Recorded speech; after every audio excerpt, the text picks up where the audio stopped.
Hello everyone, welcome to my channel. I'm Jordan and welcome to the start of a reading vlog, hopefully series, that I am so excited about. It's not an original concept, but I am going to be reading some of my favorite booktubers' favorite books of 2024. I say I want this to be a series because, first of all, I watch so much booktube that I have so many favorite creators and I couldn't possibly fit all of their favorite books into one reading vlog, but also because I found some natural kind of groupings of booktubers that I want to lean into and use as sort of sub-themes for these reading vlogs. So the first grouping that I'm going to do in this video is booktubers that I love, but I don't have identical reading tastes to. I'm doing this for a few reasons. One is that I like to step out of my comfort zone. Every once in a while, I like to try things that might not seem up my alley or like they would be perfect for me, but give them a try to find out, because those are often the best surprises when something you're not expecting to love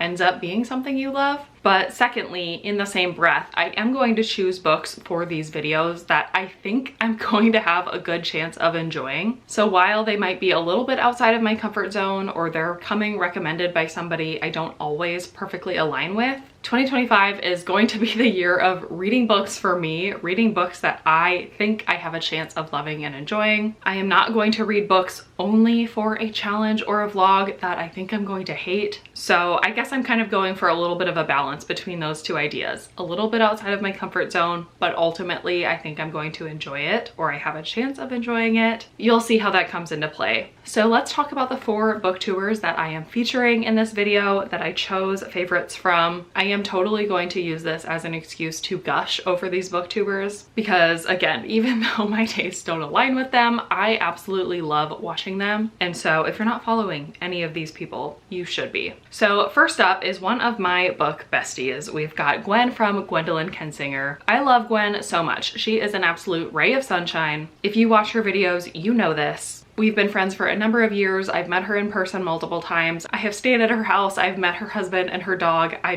love her. But sometimes our reading tastes are not perfectly aligned, which is a little bit surprising because we do read a lot of the same genres. We both read contemporary romance. We both read mystery thrillers. We both have loved some historical fiction. We both read pretty broadly, I would say, but usually our favorite books and our ratings of these books are just a little bit off. I think Gwen can really appreciate slower, more character-driven books than I can. She's great at making a good character list for books that have too many characters for me to keep straight. And I think I look a little bit more for like gimmicky, plot heavy, maybe a little bit more action-packed sort of stories than she does. But let's see if we align on one of her favorites from 2024, which is Love Unwritten by Lauren Asher. This is the second book in a sort of standalone kind of companion romance series. The series is called the Lakefront Billionaires series. Basically, we're following, at least in the first 2 books, 2 men who are really rich. They live in this same neighborhood. I did read the first book and I think I gave it either 3 or 4 stars. I did enjoy it. I just didn't absolutely love it. Gwen did love that first book. She gave it 5 stars. And then this is the second book in the series, which Gwen also gave 5 stars.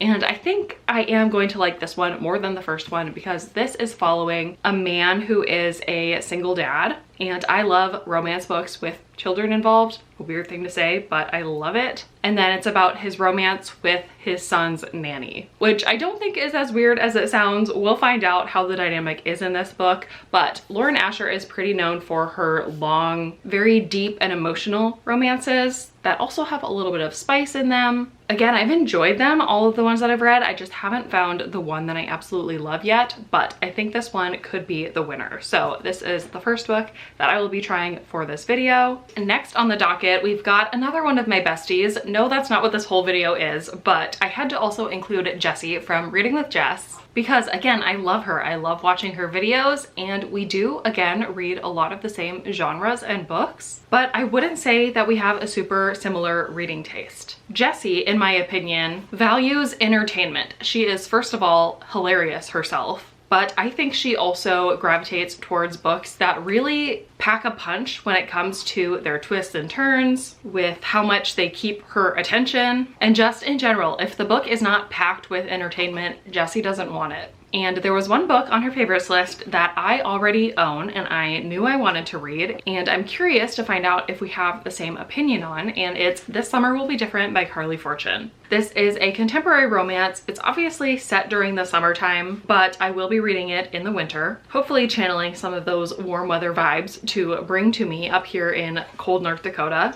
Typically, I look for more emotional romances. That's a little bit more what I gravitate towards versus more of the fun, quick, entertaining, like cutesy romances. So I'm not at all surprised that Jessie loved this one. I'm just curious to find out if I also do. I have generally enjoyed Carly Fortune's other books. Haven't found a 5-star yet. We will see if this one can fit that bill. All right, the next booktuber I want to gush about is Ashley from Ashley's Little Library. I think Ashley is really honest with her thoughts on books, and I really trust her and her explanation of books to be able to pitch what a book is and whether or not she enjoyed it. I think she is one of those booktubers that I also try to be, but that tries to help books find their intended audiences, even if it's not perfectly her. I think she's able to talk about books and sell them in a way that even people who don't directly align with her book tastes can also find recommendations from. Now with Ashley, I have loved a lot of books in common with her. I don't think that every book that we both read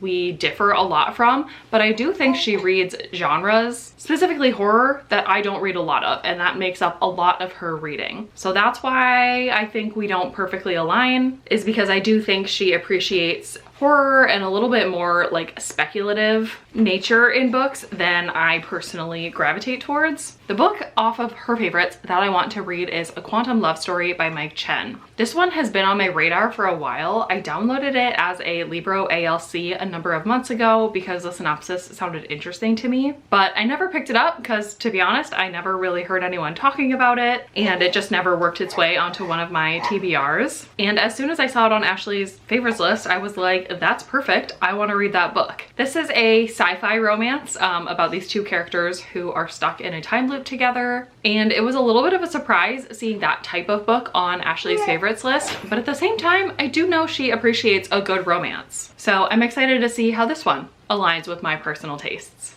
And then last but not least, the final booktuber that is being featured in this video is Jan from Jan Agaton. Jan is another booktuber who I have had the pleasure of meeting in person. Her content, her branding is absolutely everything. She is the spooky queen. We really don't align on much when it comes to books. She also gravitates much more towards horror than I do. I really don't read a lot of horror, but she dabbles in a lot of different genres at the same time. And she's the type of reader that, to be honest, if we read the same book, I would say we have pretty opposite reading tastes. For example, I know that she really doesn't gravitate towards like family books and themes of motherhood. I know she hates childbirth. And those are things that I do like in books. I am a mom. I do like reading about motherhood. Childbirth is fine to me. I relate a lot to that, and it totally makes sense and is fine that Jan doesn't, but that's one example of a theme that could be featured in a book that she would probably steer away from, that I would gravitate towards. So it might be a little bit of a risk putting one of Jan's favorite books into this reading vlog, but I'm willing to do it anyway. I went most of her favorites video, honestly not being too interested in many of her books, but I was intrigued by her number 3 book, which was Beautiful Ugly by Alice Feeney. That is a thriller that I have on my physical TBR, but more so by her number 1 book, which was a book that was nowhere on my radar. I hadn't heard of it before hearing Jan talk about it. And it's Pictures of You by Emma Gray, which, as far as I understand, is like an emotional contemporary romance book.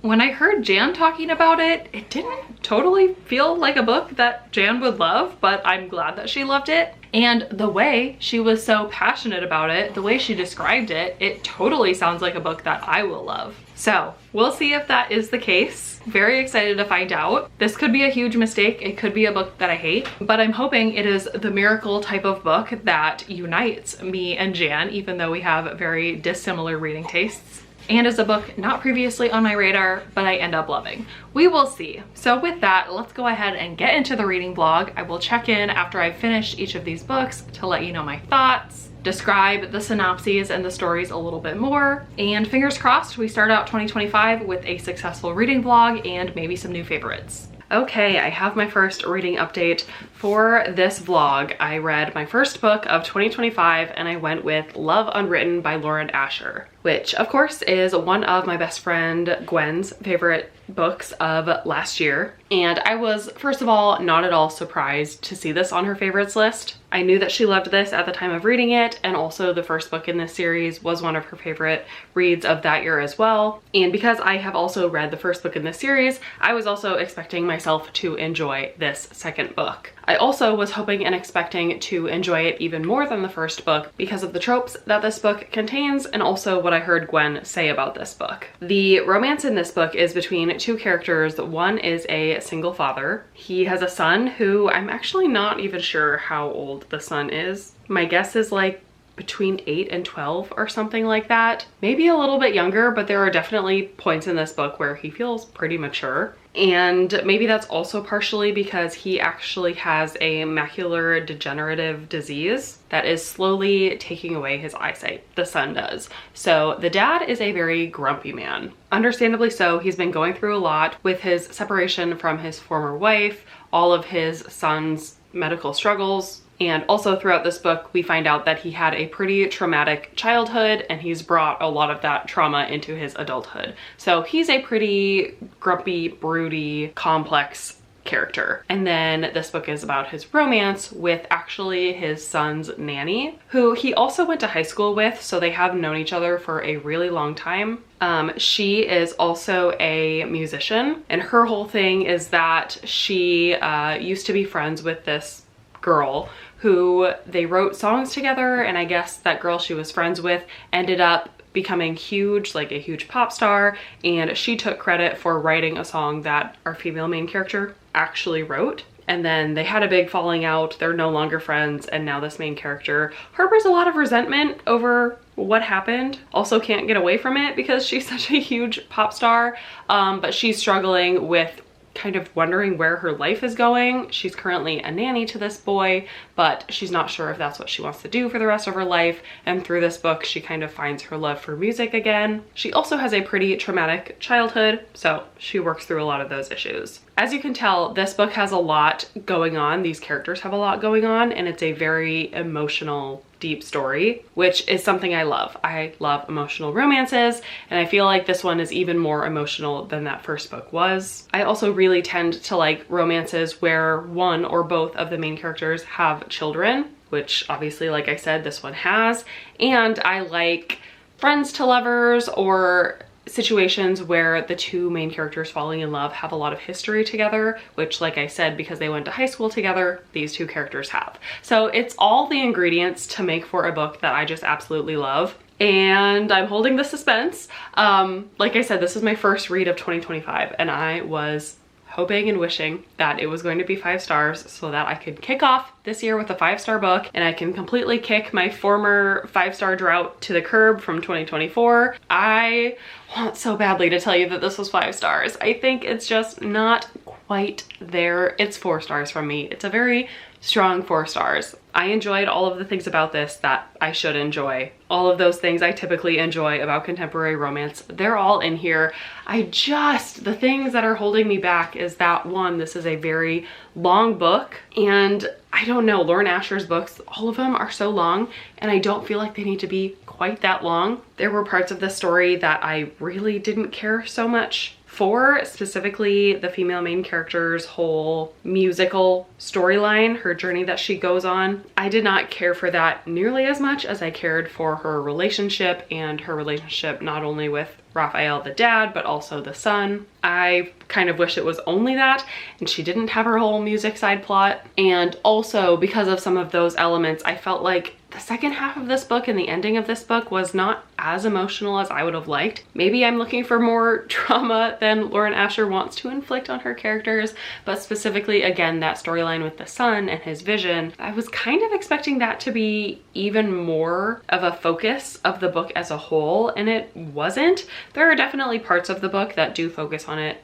more than at other times, but I was expecting it to be a little bit more steady of a through line and maybe come more into play by the end of the book. And unfortunately it didn't. So I didn't have that so super strong emotional connection to this book, especially at the end. I was thinking and expecting and hoping to like cry at the very end, but I didn't. So it's 4 stars. I still really enjoyed it. I'm so glad I read it. This was also gifted to me from my friend Danielle. So thank you so much, Danielle, for sending me this book. I do love collecting Lauren Asher's books because I think they are beautiful. So I will be keeping this and probably displaying it on my shelf, and I'm sure I will also read any other future books in this series. I don't know what is coming out, if there's anything else coming out, but I'll keep up with her books. I'll keep up with this series, and hopefully I can find my 5-star Lauren Asher book in the future, because this wasn't quite it, but it was close and I still had a great time reading it. So Gwen's first favorite for me is definitely overall a win. So with that, I'm gonna go ahead and get into my next book. So I will be back with my next reading update once I have it.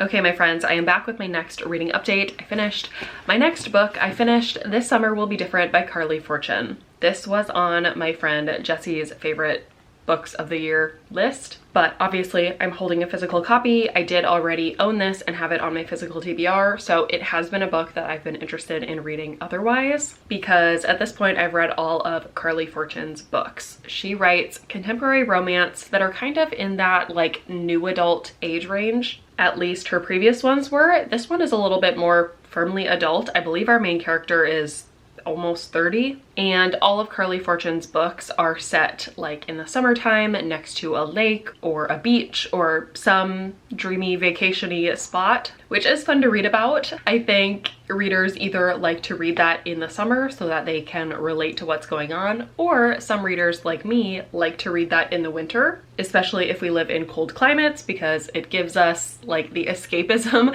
to a more beautiful, warm, sunny place rather than where we are now, which for me is covered in snow. The plot of this book specifically is about our main character, Lucy, who has a best friend whose family has a vacation spot at Prince Edward Island. I'll be honest and say I do not really know much about Prince Edward Island, or I didn't before reading this book. It seems to be a pretty cool vacation spot up in Canada. It reads to me similar to like the Hamptons or something in the US, where it's a lot of pretty wealthy people. Again, people have vacation spots there. And so our main character has gone to this place many times with her best friend and her family. The first time she went there, she was meeting her best friend, and she ended up meeting up with her best friend's brother, but she didn't know that's who he was, and they hit it off. They ended up having a little fling, little one-night stand, and then Lucy found out that that's her best friend's brother, who is supposed to be off limits to her. So ever since that happened some number of years ago, Lucy has kept that a secret from her best friend, and she's always kind of felt guilty about it, but it's never come up as something she wanted to tell her. And then present day in this book, Lucy's best friend is also her roommate, but she is about to get married. The best friend is. And Lucy is helping her prepare for the wedding when all of a sudden she gets a call from her best friend saying that she is at Prince Edward Island and she needs Lucy to come there now. Basically like an emergency situation. Lucy doesn't know why she left. They had other like wedding planning activities to do where they live, and she just ditched all of that. So Lucy is wondering like, is the wedding off? What is going on? And so she goes to Prince Edward Island to help out her best friend, and while she's there, her best friend's brother is also there trying to help. So it's kind of simultaneously a best friend story as it is also a love story between our main character and her best friend's brother. I really haven't read many best friend's brother romance books, so I'm not sure how I feel about that as a trope. I don't think it was my favorite thing in here. It feels like such a silly thing to have such a firm rule against. Honestly, in a lot of cases, I feel like that would be best case scenario, to have your best friend marry your brother so that they can be at all your like family gatherings and things like that. I understand it's a little bit weird to think about your brother in a romantic context, but come on, I feel like most adults could get past that. So that's one sort of mini conflict in this book that I feel like I didn't really jive with. The other thing is that the whole reason for the best friend fleeing to PEI is not revealed until very, very late in the book. That's basically the big reveal, and the thing that our main character in this book spends the most time worrying about and trying to find out. and I am not sure that I want to spoil this book. I don't want to spoil it. I'm sure there are other people who still want to read this book, so I won't spoil it, but I do not understand why this was handled the way it was. I do not understand the best friend fleeing. That was a super weird reaction to something that, I don't know, did not warrant that. And then like the basis of it being a conflict between the best friend and the main character. Again, I feel like if you are adults, especially adults nearing your 30s, come on, you can talk about this and figure it out. Okay, now I kind of want to talk spoilers, so I'll put up a little spoiler bar if you haven't read this book.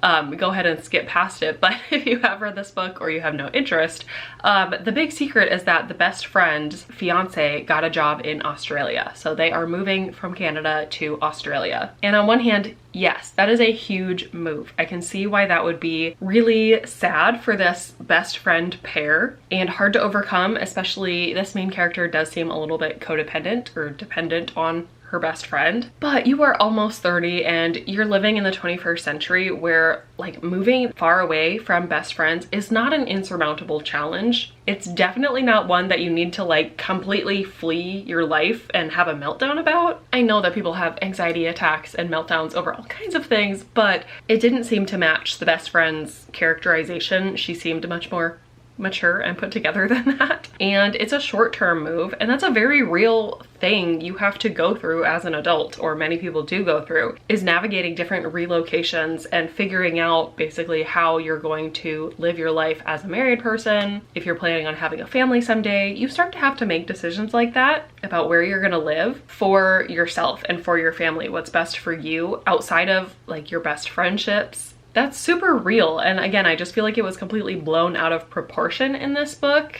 and over dramatized, and I just didn't like reading it because it's not at all how I would handle that situation, whether I was the one moving away or I was the best friend being quote unquote left behind. So yeah, okay, that's it for the spoilers. So with all that being said, I feel like I jumped into my negative thoughts on this book. I don't think it was all negative. I do absolutely, like I said, think Prince Edward Island was depicted really nicely in here. It felt very idyllic, and I did get that escapism in terms of reading about a nice, warm, summery, vacation-y place while I am stuck in the middle of a very cold winter. That was really nice to read, and there were some really fun scenes in here, and especially I think my favorite parts of this book were the scenes with our main character and the best friend's brother, so more of the romance portion I think I just kind of got sucked into and enjoyed. However, when I step back and just think logically about it, again, it just doesn't make sense to me as a way that real mature adults would act and react. So for that reason, I'm going to give this book 3 stars. I think for a little while I'm going to take a break from Carly Fortune unless her next book is just wildly super hyped and really well rated. Then maybe I'll pick it up, but if it continues down the same general,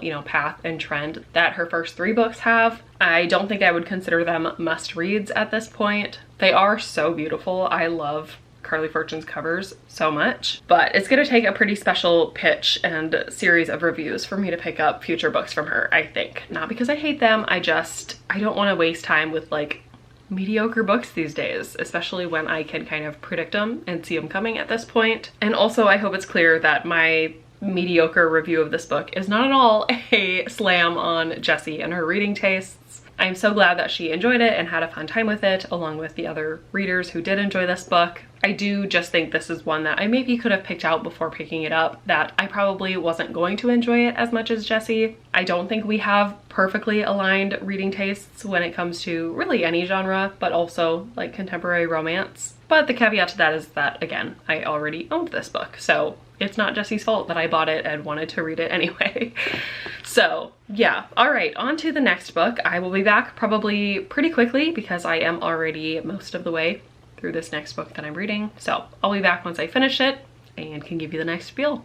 Okay, back again with my next update. I finished another book. I finished A Quantum Love Story by Mike Chen. This was on the favorites list of Ashley from Ashley's Little Library, and it was already on my radar from Libro FM. It was offered as an advanced listener copy. So I had downloaded it for free at the time that it was offered because I had seen the title, it intrigued me, I read the synopsis, it sounded like it would be up my alley. So I downloaded it, saved it, I just hadn't gotten to it until obviously now. This is technically a love story, but it takes a while to get there. It's a little bit more of just your standard sci-fi time loop. And let me tell you, I love a time loop. I'm an absolute sucker for this type of story. I don't find it repetitive or boring at all. I just love them. Some of my favorite time loop stories, first of all, If I See You Again Tomorrow by Robbie Couch. This is probably like my tip top #1 time loop recommendation. It is a male-male romance and I loved it. Another kind of standout time loop book that I can think of off the top of my head is Never World Wake by Marisha Pessl, which is not a romance time loop book. It's more of just a general like friendship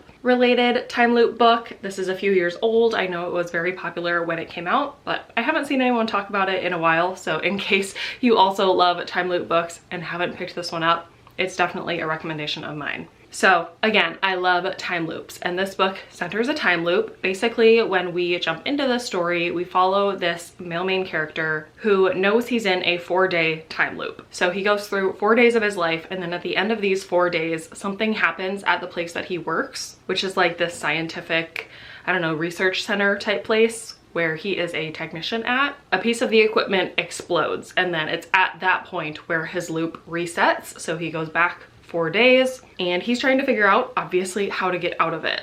And then the other element of this book is the female main character who comes into the story when our male main character figures out a way to pull her into the time loop, and then they are working together to get out of the time loop, and then eventually a romance develops. Again, this sounds completely up my alley. I love science-y books. So I love that this was set at a research center and that's where they're meeting. Again, he's a technician and she is an actual scientist. So they're very smart individuals. This book, I will say, went in some different directions than I was expecting. Yes, they are trying to get out of the time loop, but some other subplots do come up and they try some pretty off-the-wall things to try to get out of this time loop. I don't know, this book just didn't center the plot and conversations that I was expecting it to center, which on one hand is okay, it's a good thing. I like being surprised in books. But on the other hand, I was caught a little off guard, and I think it took a little bit away from my enjoyment because I was just trying to figure out, like, where is this book going? What is it trying to do? Whereas I feel like typically in time loop books, it's very clear. Like, you are just trying to get out of this time loop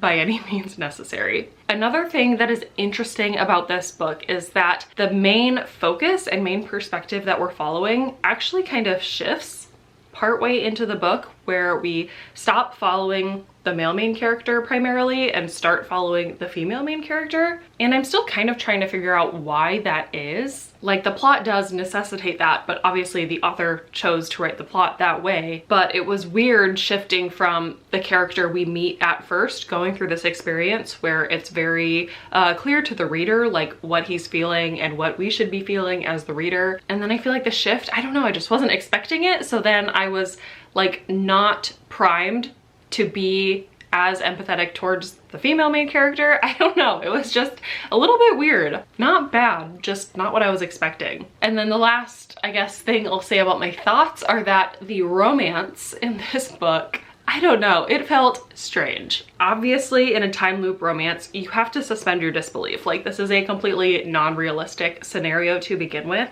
And I understand that, I'm okay with that, but also humans still have to act like humans, and I feel like the way their connection came to be and where they ended up at the end of this story in terms of their feelings, it felt a little too fast and a little unrealistic, especially knowing how much other stuff is in their mind. Like, they're not just focusing on each other throughout this book, they have so many other things that they are thinking about. So to me, like, the proclamations of love by the end of this book felt a little bit rushed and unearned, but that's my personal opinion. Obviously, other readers can and do have their own opinions, and I think this very much is a book where every person reading it will come out of it with a little something different, which is a good thing. I just didn't end up loving it head over heels as much as I was hoping and expecting to. So I'm landing at 3 stars. That feels a little bit harsh. It's probably like a 3.5.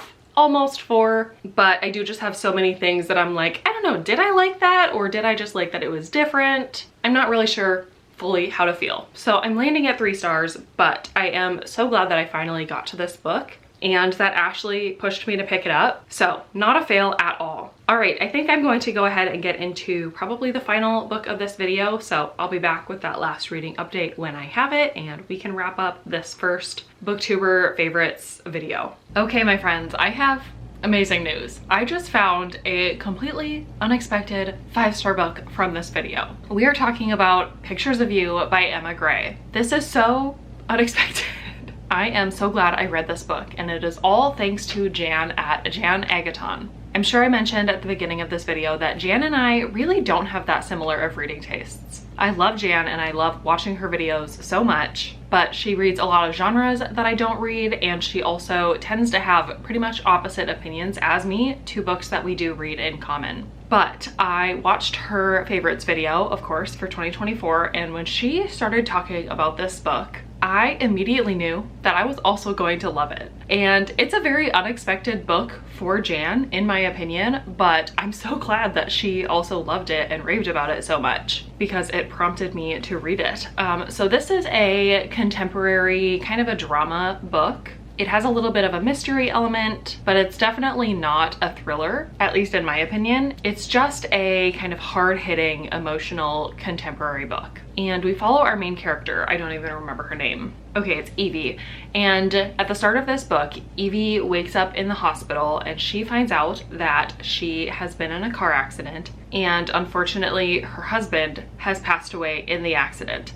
The problem is Evie does not remember that she has a husband, and we discover early on in this book that though she is 29 years old in current day, Evie has lost her memory from this accident going back to when she was 16. So she literally has lost memories from almost half of her life, and that is a huge deal. She doesn't remember her husband, like she didn't know him when she was 16 years old. So she has a weird coming to terms with that. Like everyone is telling her, obviously, they're so sorry for her loss, but she's not so concerned about this loss of her husband because she doesn't remember him, so she's not grieving him, but she has this loss of so much of her life. And then she also slowly comes to realize that she doesn't have a relationship with so many people that she loved when she was 16, including her parents, including her best friend. And she's finding out that she doesn't know who she is, and she doesn't know how she got to this point in her life. So throughout this book, you learn about what happened to her, what changed so much between when she was 16 and now.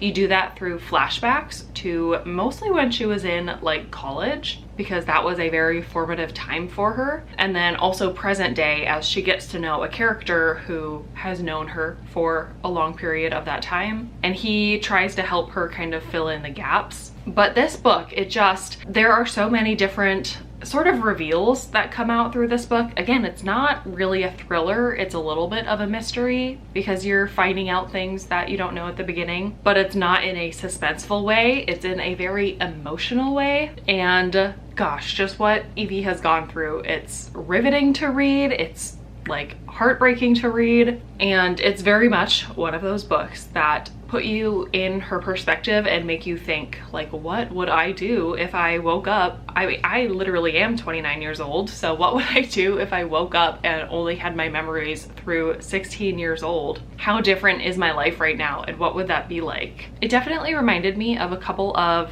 different things, a couple of books. First of all, What Alice Forgot is probably the closest comp title to that. I remember that book being more of a thriller in how it's written and being a lot more suspenseful in how it draws you along through those reveals and things like that, but it is a pretty similar setup. It also reminded me of Memoirs of a Teenage Amnesiac. That one I think is a young adult book, but it has a similar setup. A young girl loses her memory, and that book has discussions of like, what makes a person? Isn't it your memories that really make up your perspective as a person? And what happens if you lose all of that? Like, are you not the same person anymore? Very interesting discussions. So this book is kind of like those two books mixed together, but also as I was reading it, I just kept thinking that this book is like, bear with me, if Taylor Jenkins Reid in writing style wrote One Tree Hill, which is a TV show,